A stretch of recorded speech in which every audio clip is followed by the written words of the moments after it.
Cinema, you said you saw something called Riders Sky of Cinema, Justice. yeah, Sky Okay. Cinema. So Sky Cinema, Riders of Justice. Tell us what it's all about. Riders of Justice is a Danish film, Ooh. and Oh it's yeah, I remember now. the main actor in it is Mads Mikkelsen. Oh, Yes. Yes, I it's a Danish remember film. now. For for anybody listening to this, who hasn't listened to any of our shows before, Sharon has a definite Mads Mikkelsen thing. It's a thing. It happens. So it's not it's quite tricky to actually explain the film because it's got a couple of themes running through it. Yeah. But one of the main themes of the story, which draws all the characters together, is the idea of coincidence. Now, Okay. is a coincidence, or is it a sequence of events that are essentially predictable? And therefore it's not fate, it's mathematics. And Okay. so there's two camps in this film. There's Mads Mikkelsen is a serving officer in the Danish army, and he's been, we presume it's Afghanistan. You see him in somewhere sort of hot with sort of desert camo on at the beginning of the film. And his wife and his daughter are at home in Denmark. And then there is another group of these three friends who are all scientists, and they specialize in different fields. One of them is like a genius hacker. One of these is all about the maths. And he's worked out this algorithm that has taken, like 2 years to work out an algorithm that predicts seemingly random events, but you can actually calculate, these outcomes. And his idea is that by looking at these past events and looking for trends in them, you can then predict the future of some trends Yep. because you have enough.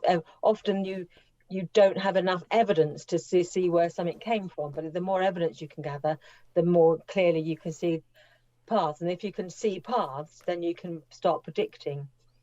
And that doesn't go down well with his bosses. So he's actually fired. And so these two groups of people, Mads Mikkelsen's family and these three groups of men, are drawn together by this seemingly random event. And it all starts off with the theft of a bicycle. And this bicycle is stolen, and because this bicycle is stolen, Mads Mikkelsen and his daughter, no, Mads' daughter and his wife are then going to have to drive instead of her riding her bike because it's been stolen. And then their car breaks down, so they decide to go have a day in the city and then go on the train. And at the same time as they go on the train, the man who's just lost his job because he's worked out this algorithm that his bosses essentially think is useless, he's on the same train. And also traveling on the same train is a chap who's in witness protection, testifying against a local gang called the Riders of Justice. And this train crashes, killing a number of people. It's not a spoiler, but one of whom is Mad's wife. And the only reason she's in one of the fatal seats is our scientist guy gives up his seat because he's been taught as a young boy, you always give your seat up to a woman. So he was sat down, he saw a woman comes in, he said, oh, please take my seat. She's therefore killed and he survives. Now, because of his brain works mathematically, he's saying these events aren't random. Yeah. There is a pattern. We just have to work out the pattern. And he believes he's worked out the pattern, that because this guy is testifying against this gang, then obviously the gang are responsible for creating this train crash to make it look like an accident. And therefore, these people are responsible for this act that killed Mad's wife. Yeah. So he goes to Mads and says, I know who killed your wife because of this event. The police don't believe me. We've got to do something. And that sets Mads on this trail of vengeance. Taken. I got a very, I got a very particular set of skills. How do you say that in Danish? In Danish, is yeah. But and then so he has this sort of weird group of chums around him. He has like these three scientists who are sort of completely crazy in their own different ways, because they've all got all the baggage. He ends up with a rent boy. Don't ask me how. And his teenage daughter and his teenage daughter's boyfriend. So between them, they sort of become this sort of strange mixture of people. And meanwhile, sort of, yeah, they try to seek to take down this sort of biker gang. Okay, so what's the philosophical slash thriller mix in this? It's interesting actually because it takes it, I think, a step higher than your average, shoot everyone with no consequences. Yeah. It does look at, because one of the themes running through this is actually trauma and how you deal with trauma. Yeah. And each of the people in their own different way have their own different traumas that they're experiencing and how they work through it. Yeah. And that's like some people, like through Shakespeare, it's violent catharsis, they call it. It's like that release of that tension through violence. And that's Mads's character. And other characters have different ways where they've processed trauma. And so they take the violence is done in like a, everyone is getting shot all over the place. And there's humor in it. There's a really black humor, but in the heart of it is this sort of thinking, well, actually, we have all these things, it's fun and it looks great using violence to solve all our problems, but there are consequences. And so it doesn't shy away from that either. So in that regard, it had good action. Mads does his thing, lock and load and all that. So he does his thing as only he can. Trust me. Yeah, well, so it works. To me, it worked. Well, the thing about him is that because he has done action hero, I mean, most noticeably in Polar. Yeah, so he has that action. He doesn't do it often, but also I think if this was just like a straight up action movie, I think I would be a bit disappointed because it's Danish. You expect something a bit different and a bit weird from Denmark. So yeah. Okay, no. So that's good. How many stars would you give it? I'd give it a 4, actually. Ooh. I thought it was well constructed. It's very sweary, and it's always a bit disconcerting when you're reading them swearing, because one of them's almost like Tourette'sy in his outburst, and so you're reading, you're thinking, because I'm one of these people who are almost like self-censors things, where I sort of, if I see a word that I don't want to read or say, I will just substitute an inoffensive word for it. Yeah. So sometimes I would choose the most ridiculous word I can think of to take all that anger out. So sometimes I will go flibbity gibbet instead of blah blah blah blah, because to me I find that funny. So I think if you just replace those like really offensive words, if you just put something else in there, then you think this is how ridiculous it probably does sound if you really swear a lot. And so I would just be reading flibbity gibbet and Jiminy Cricket and all that.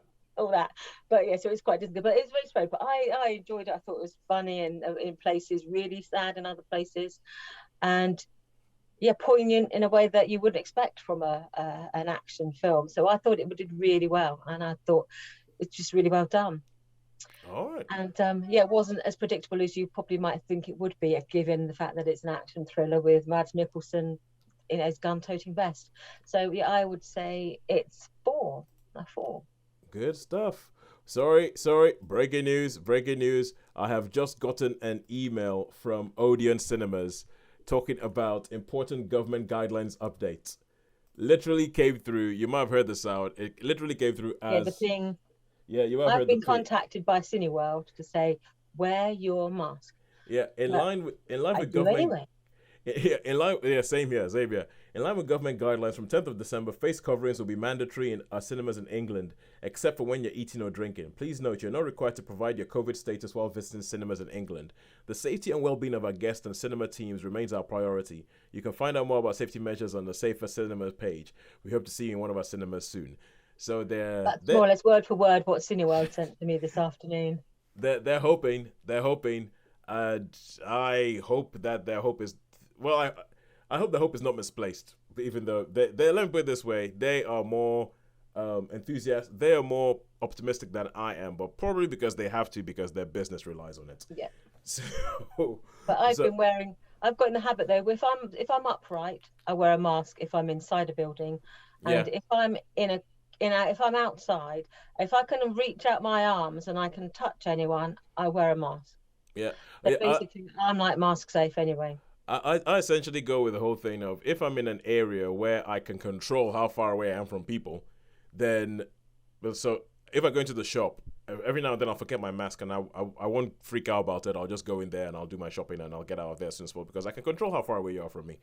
But if I'm in a cinema where things might be swirling around and people are going to be, I'm like, I'm putting this mask on. I don't care if none of you are. I'm putting my mask on. So for me, nothing will change until the cinemas get shut. I'm sorry. I would rather just prepare for disappointment and have it not happen than hope, and then have my hopes dashed. But thank you very much for that. 4 stars for a film starring Mads Mikkelsen. I actually think if we went back through all the films that we have rated, and if we decided, okay, you know what, let's try and find out which actor or actress has, like, the highest hit rate, like has the best quality films. I think Mads Mikkelsen will be pretty high up there. Yeah. I think even things like Polar, I've already thought, I'll get the 4. Yeah, because usually if a film has Mads Mikkelsen in it, you are the one who has reviewed it, and the other one is going to say, yeah, Mads Mikkelsen, yeah, he's all right, yeah. So he was in that one. What was the one where they could hear that you can hear people's voice, their voice? The one with all the boys and there was only one girl there. Yeah. Chaos Walking. Chaos Walking. He was in that, and I think that was probably his lowest rated film I've given him a recent. I think I gave that one a 3, if I remember. He was in that. Although I'll tell you, there's some films coming up that I personally think are really going to hit his quality rates, and those are the Fantastic Beasts movies. They're going. He's taken over. Hasn't he taken over one of the major roles? He's taken over the role of Grindelwald from Johnny Depp. He's taken over the role of Grindelwald, and people are trying. There's this weird discourse online. Or this weird. The narrative is that people are like, oh, the reason the Fantastic Beasts films didn't work is because of Johnny Depp. Yeah, Johnny Depp, he was such a problematic character because his wife, and this, I'm not trying to play down the things that he was accused of with his wife. That's not what I'm trying to play down. I'm trying to play down this argument because I think it's stupid. That's the courts to decide whether he did or didn't do those things. Yeah, sure. Yeah, but it's the argument that people are saying that the reasons the film didn't work is because Johnny Depp was in them. I'm like, no, the films didn't work because they were badly written. And they were badly written. Too darn long. Yeah, they were too darn long. There was stuff in them that didn't make any sense. And that is why the films didn't work. And I have no hope that that's going to change because it's the same writer, the same directors, and I'm like, the Fantastic Beast, the first one was all right, the second one was rubbish, and I expect this to carry on. And I think Mads Mikkelsen, hey, if Mads is going to get paid, I am all for it. Pay the man. But I'm not expecting those films to be any good.